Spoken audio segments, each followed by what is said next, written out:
మరో breaking news చూస్తున్నాం. AP beverages మాజీ ఎండీ వాసుదేవరెడ్డి ఇంట్లో 60 కేజీల బంగారంతో పాటు బినామీ పత్రాలు స్వాధీనం చేసుకున్నారు పోలీసులు. బేవరేజెస్ కార్పొరేషన్లో భారీ అవినీతి జరిగిందని కార్పొరేషన్ కార్యాలయం నుంచి ఫైల్స్, ఇతర డాక్యుమెంట్లు తీసుకెళ్లారనే ఫిర్యాదులపై ఏపీసీఐడీ విచారణ చేపట్టింది. ఈ మేరకు హైదరాబాద్లోని వాసుదేవరెడ్డి ఇంట్లో సోదాలు కూడా నిర్వహించారు.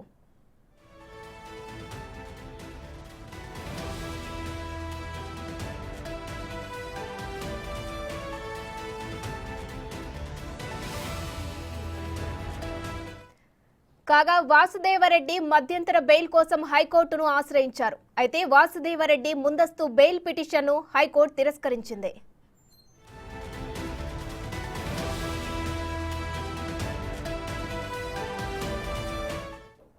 ఇక వాసుదేవరెడ్డిని నేడో రేపో అరెస్టు చేసే అవకాశం ఉన్నట్టు సమాచారం. బేవరేజెస్ కార్పొరేషన్ అవినీతి కేసులో A1 నిందితునిగా మాజీ సీఎం జగన్ ఉండగా A2గా వాసుదేవరెడ్డి ఉన్నారు. మొత్తం 25 మందిని నిందితులుగా ఏపీసీఐడీ పేర్కొంది. సమగ్ర విచారణ కోసం ఈ కేసును ఈడీకి అప్పగిస్తారనే వార్తలు ప్రచారంలో ఉన్నాయి. ఈ కేసులో నిందితులకు 2 సంవత్సరాల దాకా బెయిల్ వచ్చే అవకాశాలు లేవని తెలుస్తోంది. లిక్కర్ డబ్బులు విదేశాలకు తరలించిన రుజువులు ఏపీసీఐడీ సంపాదించినట్టు సమాచారం.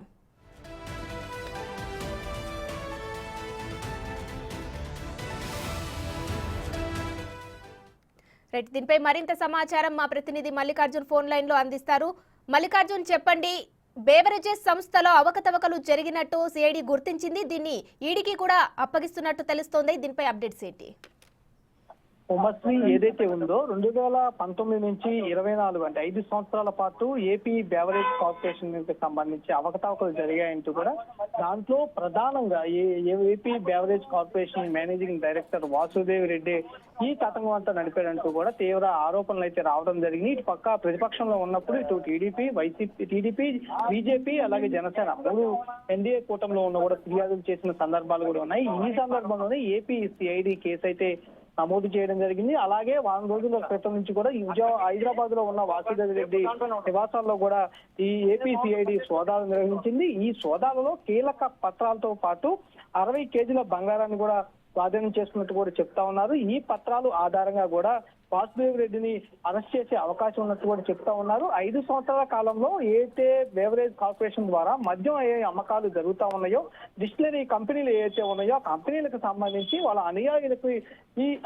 డిస్టిలరీని ఇచ్చినట్టుగా కూడా, తయారీ సంస్థలను ఇచ్చినట్టుగా కూడా చెప్తా ఉన్నారు. పెద్ద మొత్తంలో ఇటు అప్పులు తీసినట్టు దాదాపుగా 20,000 కోట్లకు పైగా బేవరేజ్ కార్పొరేషన్ బేస్ చేసుకొని 20,000 కోట్లకు పైగా కేంద్రం నుంచి అప్పులు తీసుకొచ్చారని ఆరోపణలు కూడా ఉంటా ఉన్నాయి. అంతేకాకుండా ఏదైతే అనుయాయులు వాళ్ళకు సంబంధించిన అనుయాయులకు ఈ కార్పొరేషన్ సంబంధించి ఏదైతే కంపెనీలు ఉన్నాయో, మద్యం కంపెనీలు, డిస్టిలరీలు ఉన్నాయో వాటన్నిటిని ఇచ్చారంటూ కూడా పెద్ద ఆరోపణలు కూడా వచ్చి ఉన్నాయి. అంతేకాకుండా పెద్ద ఎత్తున అక్రమ మద్యాన్ని ఇట్లు విక్రయించారు. అంతేకాకుండా ఊరు పేరు లేని మద్యానికి పేర్లు తెలియని వాటిని తీసుకొచ్చి, అలాగే ఆ కంపెనీ బ్రాండెస్ కాకుండా మిగతా వారికి ఇష్టం వచ్చిన కంపెనీలను తీసుకొచ్చి ఇక్కడ రాష్ట్రంలో కూడా ప్రభుత్వం తరఫు నుంచి మద్యాన్ని అమ్మారంటూ కూడా తీవ్ర ఆరోపణలు వినిపిస్తా ఉన్నాయి. ఈ ఆరోపణల నేపథ్యంలోనే ఏపీసీఐడి అయితే కేసు అనేది నమోదు చేసింది.